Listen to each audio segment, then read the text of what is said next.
नमस्कार, चंडीगढ़ से आपका स्वागत है। मैं हूं शैली तनेजा। आइए सबसे पहले नजर डालते हैं कुछ अहम खबर। चंडीगढ़ से आपका स्वागत है। आज कारगिल दिवस की मना रहा है 22वीं वर्षगांठ। राष्ट्रव्यापी टीकाकरण अभियान के अंतर्गत अब तक लगाए गए 43 करोड़ 51 लाख से अधिक कोविड रोधी टीके। और हरियाणा में राज्य स्तरीय वन महोत्सव के दौरान राज्य में 3 करोड़ पौधे लगाने का लक्ष्य।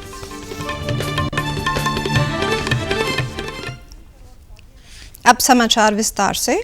राष्ट्र आज कारगिल विजय दिवस की 22वीं वर्षगांठ मना रहा है। वर्ष 1999 में आज ही के दिन भारतीय सेनाओं ने ऑपरेशन विजय के तहत कारगिल क्षेत्र को पाकिस्तानी सेना समर्थित घुसपैठियों करवाया था। राष्ट्रपति रामनाथ कोविंद ने कारगिल विजय दिवस के अवसर पर आज जम्मू कश्मीर के बारामूला में डेगर युद्ध स्मारक में शहीद सैनिकों को श्रद्धांजलि दी।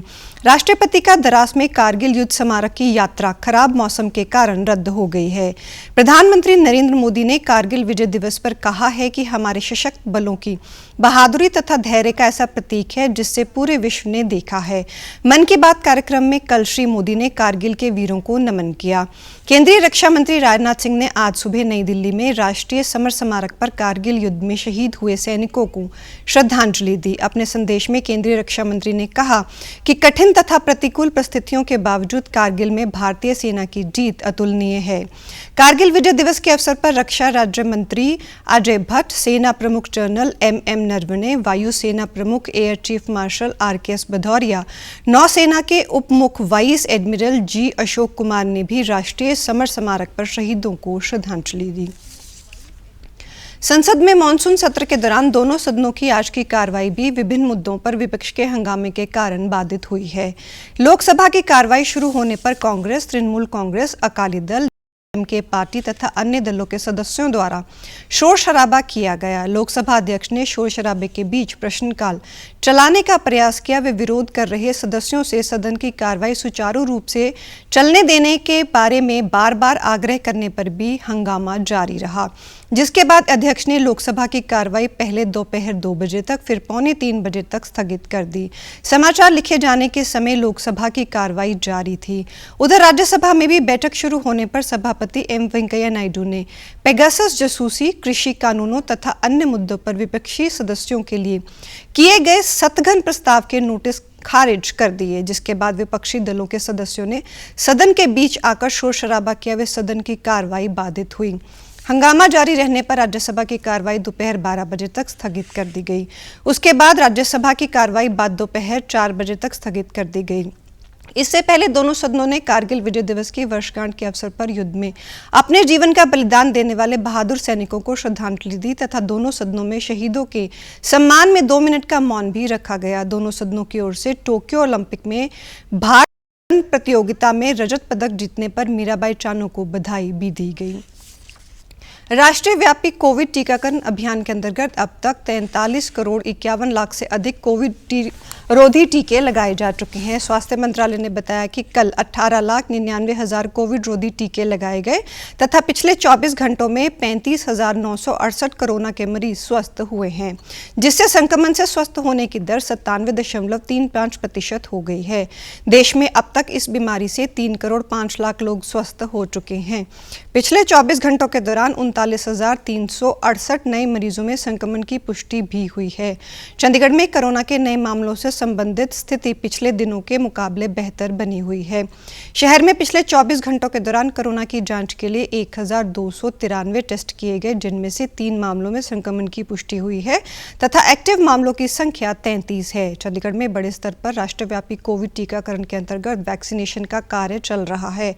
पिछले 24 घंटों के दौरान विभिन्न आयु वर्ग के लोगों को 7,072 वैक्सीन की डोज तथा शहर में अब तक कुल 7,52,198 वैक्सीन की डोज लगाई जा चुकी है। टीकाकरण करवाने वालों ने DD न्यूज से बातचीत की। निवेदन करूंगी कि आप सभी कोविशील्ड, कोवैक्सीन जैसी भी वैक्सीन अवेलेबल हो वैसी आप लगवा लीजिए। चंडीगढ़ में स्वास्थ्य विभाग व प्रशासन विभिन्न संस्थानों के सहयोग तथा मोबाइल वैक्सीनेशन टीमों के सहयोग से शहर के विभिन्न क्षेत्रों में विशेष टीकाकरण कैंप लगवा रहा है तथा लोगों को टीकाकरण के लिए प्रोत्साहित किया जा रहा है। आज भी सुखना झील, राधा स्वामी सत्संग सेक्टर 27, सेक्टर 42 में लड़कियों के कॉलेज सहित कुछ अन्य स्थानों पर विशेष टीकाकरण कैंप लगाए गए हैं। हरियाणा के मुख्यमंत्री मनोहर लाल ने 72वें राज्य स्तरीय वन महोत्सव के उपलक्ष्य में लोगों से अधिक पौधे लगाने की अपील की है। मुख्यमंत्री ने कल चंडीगढ़ में पौधा लगाकर राज्य स्तरीय वन महोत्सव की शुरुआत की। वीडियो कॉन्फ्रेंसिंग के माध्यम से संबोधित करते हुए उन्होंने कहा कि पर्यावरण की सुरक्षा करना हमेशा से राज्य सरकार की प्राथमिकता रही है तथा पेड़ों को समझते हुए हरियाणा को हरा भरा बनाने के लिए कई कदम उठाए गए हैं। उन्होंने कहा कि वन महोत्सव के दौरान राज्य में 3 करोड़ पौधे लगाने का लक्ष्य रखा गया है तथा बरसात का ये मौसम पौधारोपण का सबसे अच्छा समय है।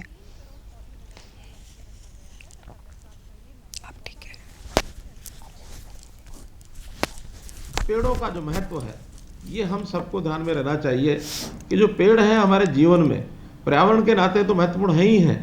आखिर इन पेड़ों से हम फल प्राप्त करते हैं, छाया प्राप्त करते हैं और सबसे महत्वपूर्ण, क्योंकि अभी कोविड के इस 2 वर्ष के कार्यकाल का जो हमको अनुभव हुआ है, खास करके जो दूसरी लहर आई, इस समय इन पेड़ों के माध्यम से जो ऑक्सीजन की आवश्यकता पूर्ति होती है वो हमको ध्यान में आई है।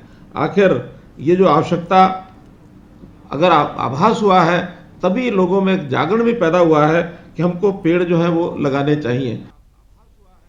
समारोह में सहकारिता मंत्री डॉक्टर बनवारी लाल भी शामिल तथा वन मंत्री कंवर पाल तथा अन्य राजनीतिक व गणमान्य व्यक्ति विभिन्न जिलों से वीडियो कॉन्फ्रेंसिंग के माध्यम से समारोह में शामिल हुए। वन मंत्री ने अपने संबोधन में राज्य के लोगों को अधिक से अधिक पेड़ लगाने की अपील करते हुए सरकार की योजनाओं की जानकारी भी दी।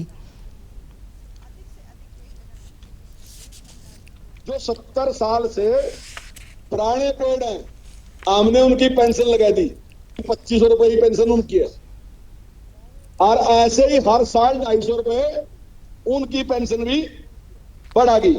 दूसरा, अगर कोई किसान एक तरफा पेड़ लगावागा खेत में, हमारे यहां बहुत लगा रखे ना, तो 3 साल तक हम 10,000 रुपए किला उससे देंगे। इसके अलावा अगर आप अपने घर में भी पेड़ लगाओगे, अभी ये बढ़ाना अभी बड़े नहीं नियम, लेकिन हम उस पर भी आपसे कुछ ना कुछ राशि देंगे अगर आपके घर में भी पेड़ खड़ा।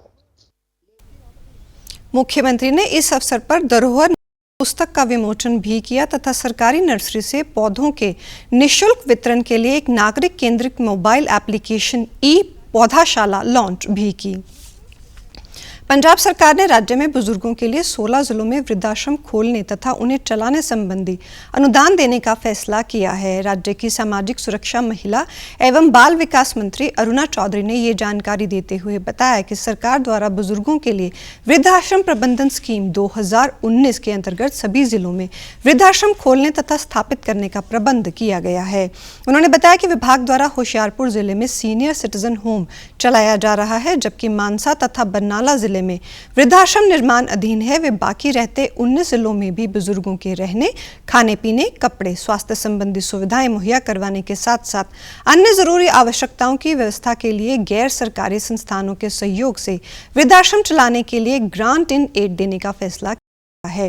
मंत्री ने बताया कि वित्त वर्ष 2020-21 के दौरान अमृतसर, लुधियाना तथा फिरोजपुर जिले की ऐसी संस्थाओं को वृद्धाश्रम के लिए 3 करोड़ 84 लाख रुपए का अनुदान जारी किया गया तथा इस वित्त वर्ष में शेष 16 जिलों में वृद्धाश्रम खोलने व चलाने संबंधी अनुदान के लिए आवेदन करने के लिए गैर सरकारी संस्थाओं से अर्जियां मांगी गई हैं। वो अर्जियां 13 अगस्त तक भेजी जा सकती हैं। अरुणा चौधरी ने अनुदान लेने हेतु शर्तों का जिक्र करते हुए बताया कि संस्था के पास अपनी इमारत होने के साथ साथ बुजुर्गों के लिए वृद्धाश्रम प्रबंधन स्कीम 2019 के अंतर्गत रजिस्टर होना अनिवार्य है। केंद्र सरकार की एक राष्ट्र एक राशन कार्ड योजना बाहरी राज्यों से आए प्रवासी मजदूरों के लिए विशेष मददगार सिद्ध हो रही है। प्रधानमंत्री नरेंद्र मोदी ने पिछले वर्ष कोरोना काल के समय प्रवासी मजदूरों को राशन संबंधी दिक्कतों को देखते हुए एक राष्ट्र एक राशन कार्ड योजना शुरू करने की घोषणा की थी तथा पिछले वर्ष केंद्र शासित चंडीगढ़ में सबसे पहले इस योजना को देश में लागू किया। इस योजना के अंतर्गत दूसरे राज्यों से चंडीगढ़ में काम के लिए आए लोगों को फायदा हो रहा है, क्योंकि प्रवासी लोग बिना किसी परेशानी से अपना राशन की सब्सिडी ले रहे हैं। चंडीगढ़ में भी डीबीटी सुविधा शुरू है, जिसके लाभ लोगों को उनके बैंक खातों में सीधा मिल रहा है। केंद्र सरकार की इस योजना से अब तक लोगों को एक राज्य से दूसरे राज्य में जाने पर अलग राशन कार्ड बनाने की जरूरत नहीं पड़ती तथा गरीब लोग राशन के हक से वंचित नहीं रहते। चंडीगढ़ में खाद्य तथा आपूर्ति विभाग व एनआईसी ने नए राशन कार्डों के लिए सॉफ्टवेयर तैयार करने के लिए संयुक्त रूप से कार्य किया। इस राशन कार्ड में लाभार्थी की पूरी जानकारी बैंक खाता नंबर के साथ मौजूद होती है। वे इस राशन कार्ड में भी देश के किसी भी हिस्से से लाभार्थी राशन प्राप्त कर सकता है।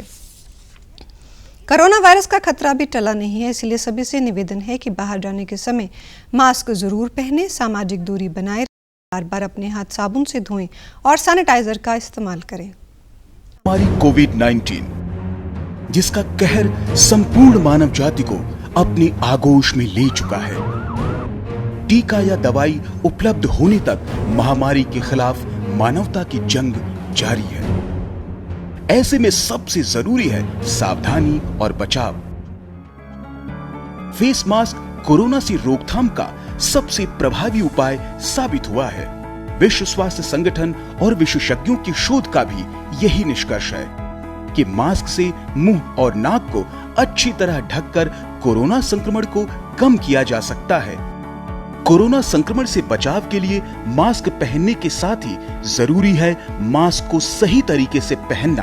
बहुत से लोग मास्क से नाक और मुंह को सही तरीके से नहीं ढकते हैं। संक्रमण का खतरा बना रहता है। बिना मास्क या फेस कवर के घर से बाहर निकलने की अभी कल्पना करना भी सही नहीं है। और आप हमारे समाचार YouTube channel DD news Chandigarh, Facebook DD news Chandigarh, Twitter handle DD news CHT पर भी देख सकते हैं। इसी के साथ चंडीगढ़ से समाचारों का सिलसिला समाप्त होता है। अब मैं स्टूडियो से बाहर जा रही हूं तो मैं अपना मास्क पहन रही हूं। आप भी घर से बाहर जाएं तो मास्क जरूर पहनें। नमस्कार।